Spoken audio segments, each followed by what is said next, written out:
Guarantee guarantee. ಇದು guarantee news. ನಾನು ಧನುಶ್ರೀ. ಪುನೀತ್ ರಾಜ್ಕುಮಾರ್ ಬೇರೆ ನಟರಂತೆ ಹವ್ಯಾಸಿ ಕ್ರಿಕೆಟರ್ ಅಲ್ಲ. ಕ್ರೀಡಾ ಸ್ಫೂರ್ತಿಯಲ್ಲಿ ಅಪ್ಪುಗಿದ್ದ ಪವರ್ ಮತ್ಯಾರಿಗೂ ಇರಲಿಲ್ಲ.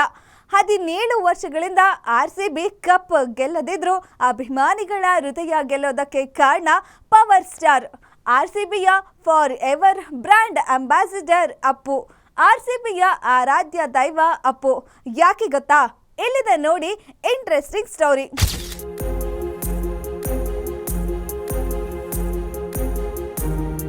ಈ ಬಾರಿ ಮತ್ತೆ IPL ಶುರು ಆಗ್ತಿದೆ. ಬರುವ ವೀಕೆಂಡ್ನಿಂದ IPLನ 18ನೇ ಆವೃತ್ತಿ ಶುರು ಆಗ್ತಿದೆ.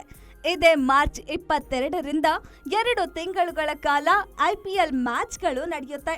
ಪ್ರತಿ ಬಾರಿಯಂತೆ ಈ ಬಾರಿ ಕೂಡ IPL ಮೇಲೆ ಭರ್ಜರಿ ನಿರೀಕ್ಷೆಗಳಿದೆ.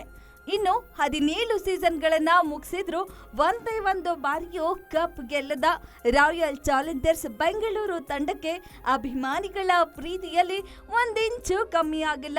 ಕಪ್ ಗೆಲ್ಲದೆ ಇದ್ರೂ RCB ಜನರ ಮನಸ್ಸು ಗೆದ್ದಿರೋದು ಅಪ್ಪು ಅನ್ನೋ ಬ್ರ್ಯಾಂಡ್ನಿಂದ.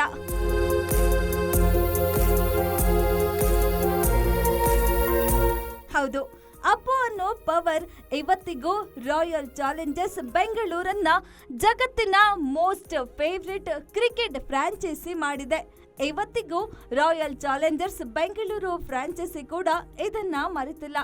ಇದೇ ಕಾರಣಕ್ಕೆ ಈ ಬಾರಿಯ royal Challengers Bengaluru unbox event ಅನ್ನ ಅಪ್ಪು ಬರ್ತ್ಡೇ ದಿನ ಅಂದ್ರೆ ಮಾರ್ಚ್ 17ರಂದೇ ಆಯೋಜನೆ ಮಾಡಿದೆ. ಈ ಅನ್ಬಾಕ್ಸಿಂಗ್ ಈವೆಂಟ್ ನಲ್ಲಿ ಕನ್ನಡದ ಗಾಯಕರುಗಳಿಗೆ ಮೊದಲ ಆದ್ಯತೆ ನೀಡಲಾಗಿದೆ. ಸಂಚಿತ್ ಹೆಗ್ಡೆ, ಐಶ್ವರ್ಯ ರಂಗರಾಜನ್, ಅಲೋಕ್ ಸೇರಿದಂತೆ ಕನ್ನಡದ ಗಾಯಕರು ಈ ಅನ್ಬಾಕ್ಸಿಂಗ್ ಈವೆಂಟ್ ನಲ್ಲಿ ಪರ್ಫಾರ್ಮ್ ಮಾಡಲಿದ್ದಾರೆ.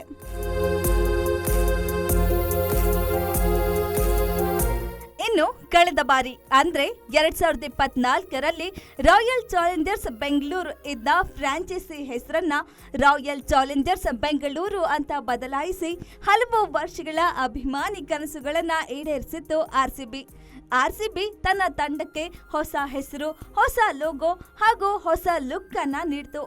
RCBಯ ಈ ಹೊಸ ಹೆಸರು, ಲೋಗೋ, ಲುಕ್ ಎಲ್ಲವನ್ನ ಲಾಂಚ್ ಮಾಡಿದ್ದು ಪುನೀತ್ ರಾಜ್ಕುಮಾರ್ ಅವರ ಪತ್ನಿ ಅಶ್ವಿನಿ ಪುನೀತ್ ರಾಜ್ಕುಮಾರ್. ಅಪ್ಪು ನಮ್ಮನ್ನ ಅಗಲಿದ್ರು ಅಪ್ಪು RCBಗೆ ಬೇಕೇ ಬೇಕು. ಪುನೀತ್ ರಾಜ್ಕುಮಾರ್ ಸ್ಪೋರ್ಟ್ಸ್ಗೆ ನೀಡ್ತಿದ್ದ ಸಪೋರ್ಟ್ನ ಮುಂದುವರಿಸಿ ಅಶ್ವಿನಿ ಪುನೀತ್ RCBಯ ಹೊಸ ಲೋಗೋ ಹಾಗೂ ಜೆರ್ಸಿಯನ್ನ ಲಾಂಚ್ ಮಾಡಿಕೊಟ್ಟಿದ್ರು. ಅಷ್ಟೇ ಅಲ್ಲ, 2024ರ ಮಾರ್ಚ್ 17ರ ಅಪ್ಪು ಬರ್ತ್ಡೇ ದಿನವೇ RCB ಮೊದಲ ಬಾರಿಗೆ ಕಪ್ ಎತ್ತಿತ್ತು. ಹೌದು, RCBಯ ವುಮೆನ್ಸ್ ಟೀಮ್ ಮೊದಲ ಬಾರಿಗೆ WPL ಕಪ್ ಗೆದ್ದು ಹೊಸ ದಾಖಲೆಯನ್ನ ಸೃಷ್ಟಿಸಿತ್ತು.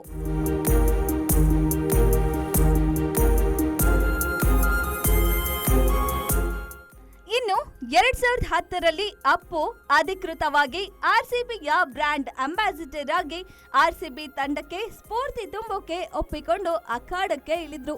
ರಮ್ಯಾ ಜೊತೆಗೆ ಬೆಂಗಳೂರಿನ ಚಿನ್ನಸ್ವಾಮಿ ಕ್ರೀಡಾಂಗಣಕ್ಕೂ ಬಂದ್ರು. ಅಲ್ಲಿವರೆಗೂ RCB IPL ಫಾಲೋ ಮಾಡ್ತಿದ್ದವ್ರಿಗಷ್ಟೇ ಪರಿಚಯ ಆಗಿತ್ತು. ಆದ್ರೆ RCB ಕನ್ನಡಿಗರನ್ನ ಎಮೋಷನಲಿ ಕನೆಕ್ಟ್ ಆಗಿದೆ ಅಪ್ಪು RCBಯ ಪರ ಪ್ರಚಾರಕ್ಕೆ ಚಿನ್ನಸ್ವಾಮಿ ಅಂಗಳಕ್ಕೆ ಇಳಿದ ಮೇಲೆ. IPL ಆರಂಭವಾದಾಗ RCBಯ ಬ್ರ್ಯಾಂಡ್ ಅಂಬಾಸಿಡರ್ ಆಗಿ ಉಪೇಂದ್ರ ಆಯ್ಕೆ ಆಗಿದ್ರು. ಉಪೇಂದ್ರ RCB ತಂಡದ ಬ್ರ್ಯಾಂಡ್ ಅಂಬಾಸಿಡರ್ ಆಗಿದ್ದು ಒಂದೇ ಕಾರಣಕ್ಕೆ. ಆಗ RCB ತಂಡದ ಮಾಲೀಕರಾಗಿದ್ದ ವಿಜಯ್ ಮಲ್ಯ ಯುನೈಟೆಡ್ ಬ್ರೈವರೀಸ್ನ ಮಾಲೀಕರು ಆಗಿದ್ರು. ಇದೇ ಯುನೈಟೆಡ್ ಬ್ರೈವರೀಸ್ನ ಬ್ರ್ಯಾಂಡ್ ಅಂಬಾಸಿಡರ್ ಆಗಿದ್ದ ಉಪ್ಪಿ RCBಯ ಬ್ರ್ಯಾಂಡ್ ಅಂಬಾಸಿಡರ್ ಆಗಲಿ ಅನ್ನೋದು ವಿಜಯ್ ಮಲ್ಯ ಅವರ ಪ್ಲಾನ್ ಆಗಿತ್ತು. ಆದ್ರೆ ಉಪ್ಪಿಯನ್ನ ಅಪ್ಪು ತರ ಅಭಿಮಾನಿಗಳನ್ನ ಮನದಲ್ಲಿರಿಸಿಕೊಂಡು ಒಂದು ಬ್ರ್ಯಾಂಡ್ ಆಗಿ ಬೆಳೆಸೋ ಉದ್ದೇಶದಿಂದ ರಾಯಭಾರಿ ಮಾಡಿದ್ದಲ್ಲ. ಆರಂಭದಲ್ಲಿ ಉಪ್ಪಿ ಜೊತೆಗೆ ಕತ್ರಿನಾ ಕೈಫ್, ದೀಪಿಕಾ ಪಡ್ಕೋಣೆ ಕೂಡ RCBಯ ಬ್ರ್ಯಾಂಡ್ ಅಂಬಾಸಿಡರ್ ಆಗಿದ್ರು. ಕೊನೆಗೆ ಅಪ್ಪುಗೆ ಕರ್ನಾಟಕದಲ್ಲಿರೋ ಕ್ರೇಜ್ ನೋಡಿ RCBಯ ಅಧಿಕೃತ ಬ್ರ್ಯಾಂಡ್ ಅಂಬಾಸಿಡರ್ ಆಗಿ ಆಹ್ವಾನ ನೀಡಿದ್ರು. ಇದಕ್ಕೂ ಆರಂಭದಲ್ಲಿ ಒಪ್ಪದ ಪುನೀತ್ ಅವರನ್ನ ರಮ್ಯಾ ಒಪ್ಸಿದ್ರು. 2010 ಮಾರ್ಚ್ನಲ್ಲಿ ಯುಗಾದಿ ಹಬ್ಬದ ದಿನ ಆರ್ಸಿಬಿ ಹಾಗೂ ಚೆನ್ನೈ ಸೂಪರ್ ಕಿಂಗ್ಸ್ ಮ್ಯಾಚ್ ಬೆಂಗಳೂರಿನ ಚಿನ್ನಸ್ವಾಮಿ ಕ್ರೀಡಾಂಗಣದಲ್ಲಿ ನಡೀತಾ ಇತ್ತು. ಅಲ್ಲಿಗೆ ಅಪ್ಪು ಗ್ರ್ಯಾಂಡ್ ಎಂಟ್ರಿ ಕೊಟ್ಟಿದ್ರು. ಅಲ್ಲಿಂದ ಆರ್ಸಿಬಿಯ ಸುವರ್ಣ ಯುಗ ಆರಂಭವಾಗಿತ್ತು. ಅಚ್ಚರಿಯ ವಿಷಯ ಅಂದ್ರೆ ಇವತ್ತಿಗೂ ಅಪ್ಪುನೇ ಆರ್ಸಿಬಿಯ ಅಧಿಕೃತ ರಾಯಭಾರಿ. ಯಾಕೆಂದ್ರೆ ಅವತ್ತು ಆರ್ಸಿಬಿಯ ರಾಯಭಾರಿಯಾಗಿ ಪುನೀತ್ ಅವರನ್ನ ಆಯ್ಕೆ ಮಾಡಿದ ಫ್ರಾಂಚೈಸಿ ಇವತ್ತಿಗೂ ಅವರನ್ನ ಆ ಪದವಿಯಿಂದ ತೆರವು ಮಾಡಿಲ್ಲ. ಪುನೀತ್ ಕೂಡ ರಾಯಭಾರಿ ಸ್ಥಾನದಿಂದ ಹೊರಬಂದಿಲ್ಲ. ಬೇರೆ ಯಾವ ನಟ ಅಥವಾ ನಟಿಯನ್ನ ರಾಯಭಾರಿಯಾಗಿ ಆರ್ಸಿಬಿ ನೇಮಕ ಮಾಡಿಲ್ಲ. ಹಾಗಾಗಿ ಆರ್ಸಿಬಿಗೆ ಇವತ್ತಿಗೂ ಪುನೀತ್ ಅವರೇ ಅಧಿಕೃತ ರಾಯಭಾರಿ. ಆರ್ಸಿಬಿಯ ಜೀವ, ಅಭಿಮಾನಿಗಳ ಆರಾಧ್ಯ ದೈವ. ಎಸ್ ಹೌದು, ಕಳೆದ ವರ್ಷ ಅಪ್ಪು ಅವರ ಬರ್ತ್ಡೇ ಮಾರ್ಚ್ 17ನೇ ತಾರೀಕೆ ನಮ್ಮ ಮಹಿಳಾ ಆರ್ಸಿಬಿ ತಂಡ WPL ಟ್ರೋಫಿಯನ್ನ ಗೆದ್ದಿತ್ತು. ಇನ್ನು ಇವತ್ತು ಕೂಡ ಅಪ್ಪು ಅವರ ಬರ್ತ್ಡೇ ದಿನವೇ IPLನ ಆರ್ಸಿಬಿ ತಂಡದ ಅನ್ಬಾಕ್ಸಿಂಗ್ ಇವೆಂಟ್ ನಡೀತಾ ಇದೆ. ಹಾಗಾಗಿ ಈ ಬಾರಿ ಖಂಡಿತ ಆರ್ಸಿಬಿ ಕಪ್ ಗೆದ್ದೇ ಗೆಲ್ಲುತ್ತೆ ಅನ್ನೋದು ಆರ್ಸಿಬಿ ಅಭಿಮಾನಿಗಳ ಮಾತಾಗಿದೆ. ಮತ್ತಷ್ಟು ಸುದ್ದಿಗಾಗಿ ನೋಡ್ತಾ ಇರಿ ಗ್ಯಾರಂಟಿ ನ್ಯೂಸ್. ಸುದ್ದಿ ಖಚಿತ, ನ್ಯಾಯ ನಿಶ್ಚಿತ. ಗ್ಯಾರಂಟಿ ನ್ಯೂಸ್, ಸುದ್ದಿ ಖಚಿತ, ನ್ಯಾಯ ನಿಶ್ಚಿತ.